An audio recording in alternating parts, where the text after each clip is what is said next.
Good morning, kids, and welcome back to a new video. This is teacher Farah Zuraiq from Oxford Schools, and I hope you're doing super well.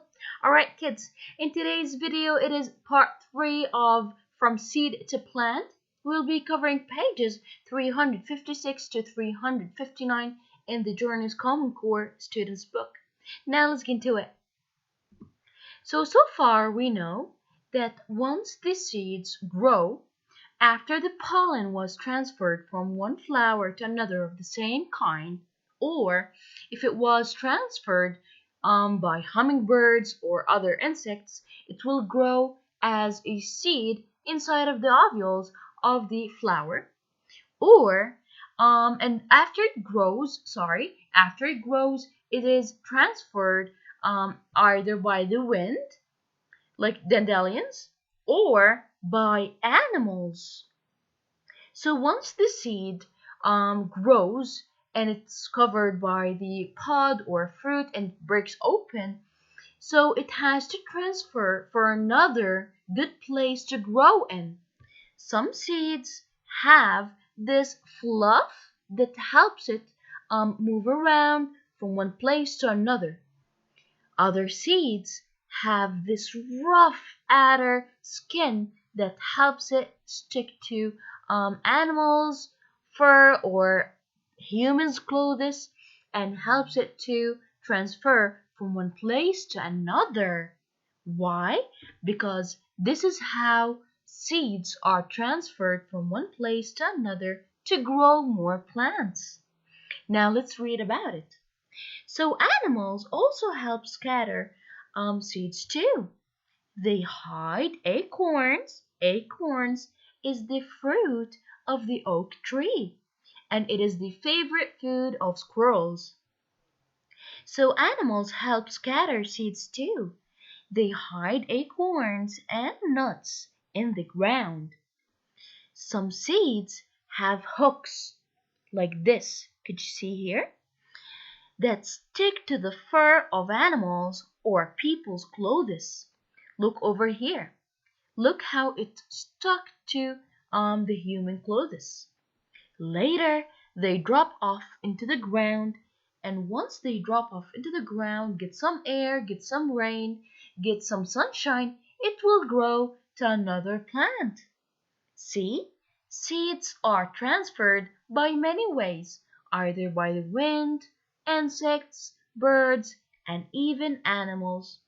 And even there's a contribution of the humans' feet and legs because some seeds have hooks and it has a very rough skin that sticks to the clothes like this, and once it drops off, it will grow another plant. Alright, so what might happen if seeds were not scattered? Imagine if the seeds weren't scattered. They wouldn't be able to reach another good place to grow and might die.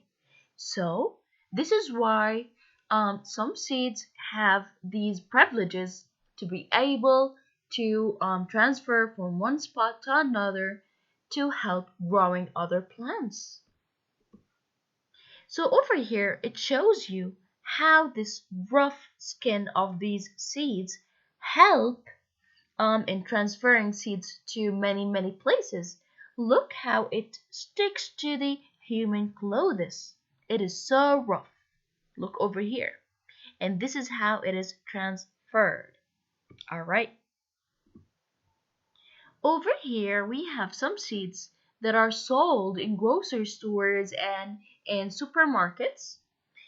And who plants them? Humans.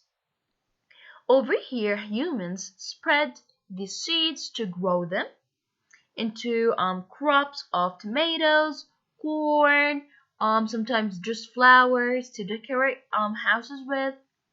So this is called a flower bed. So a flower bed or vegetable garden is beautiful. Seeds are planted to grow in the gardens. The seeds come in small envelopes like this or boxes. Directions explain how to plant the seeds and care for the plants. So us humans must always try to plant more seeds and keep the environment beautiful and plant more, either flowers. It helps when the seeds come in envelopes. You can grow your own vegetables because there's directions that will explain how to plant it and take care of it. It's easy. So over here we have this flower bed, and this is how it is explained. So, what is the author's purpose? He's showing us how to plant a garden. I think it is beautiful and it has a beautiful purpose. And we should always try to plant more.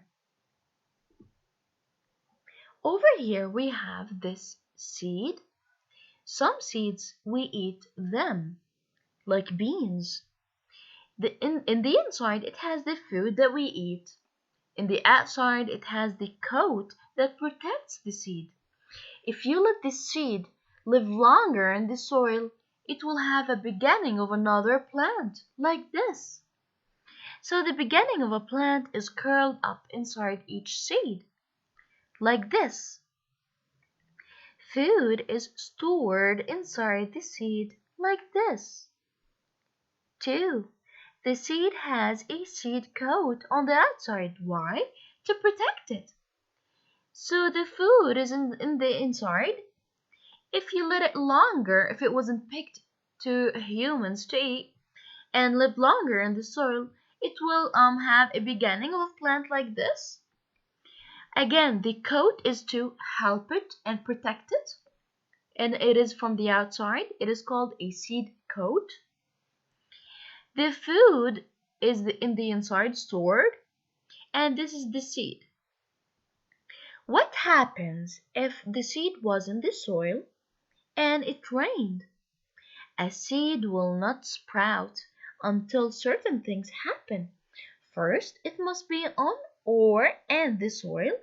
Then, it needs rain to soak the seed and soften it. Seed coat, it's seed coat. So soak as in to get very wet. Soften as in to make soft. So over here, there is some certain conditions for the seed to grow. First of all, it needs the rain. Second of all, it needs the air. And it needs the sunshine. This is how all these necessities are for the seed to grow. Alright. This is how seeds start sprouting. So once it sprouts, it means it had some rain, some sun, some air, and good soil. So this is the seed. This is after it rains. What do you think will happen if it didn't rain? It's not gonna grow. Alright. So when the sun shines and warms the ground, the seed coat breaks open. The seed begins to grow. So the first thing that the seed needs is rain. The second thing is the sun. The sun warmth will warm the soil around the seed, and the seed will break open like this. This is called germination. Germination when the seed starts growing and then it sprouts into a shoot. So when the sun shines and warms the ground, the seed coat breaks open and the seed begins to grow. This is called germination. A root grows down into the soil. The root takes in water and minerals from the soil for food. So far, who's been feeding the plant? Roots. Roots take and absorb all the water and minerals from the soil to make the seed grow into a plant. So far, the roots are helping the seed grow up through the soil. Up grows a shoot. This is the shoot, the beginning of a plant. It is still a small plant. Green leaves grow up from the shoot toward the sun. Why? Because leaves take their food from the sun and transfer to the rest of the tree or the plant. The plant grows bigger and bigger. The leaves make food for the plant from the water and minerals in the soil, the sunlight, and the air all around the plant. So the leaves make food from the sunlight, from the soil using the water and minerals, and help the plant grow bigger. So the root is the part that is in the underground, soaks up the water. The shoot is this young plant that grows up straight from a seed. So what might happen from a time a seed is put into the soil until the first shoot grows up? So if it gets some rain and sunshine, the seed coat will break open like this, and the seed starts growing. And once it starts growing, what will happen? We will have a shoot. Alright, so a root grows down like this, grows bigger. See how even the roots grow bigger? They were like super small and then they spread in the soil and got bigger. And they grow bigger to get more water and minerals for the plant. So what happens after the first shoot grows up? Green leaves start growing and the plants get bigger. So why we have leaves? Leaves make food for the plant. How? They either take the sunlight from the sun, or they take the food from the roots using the water and minerals and make the food for the rest of the plant to make it bigger. Alright, I hope this was fun for you. Thank you for watching.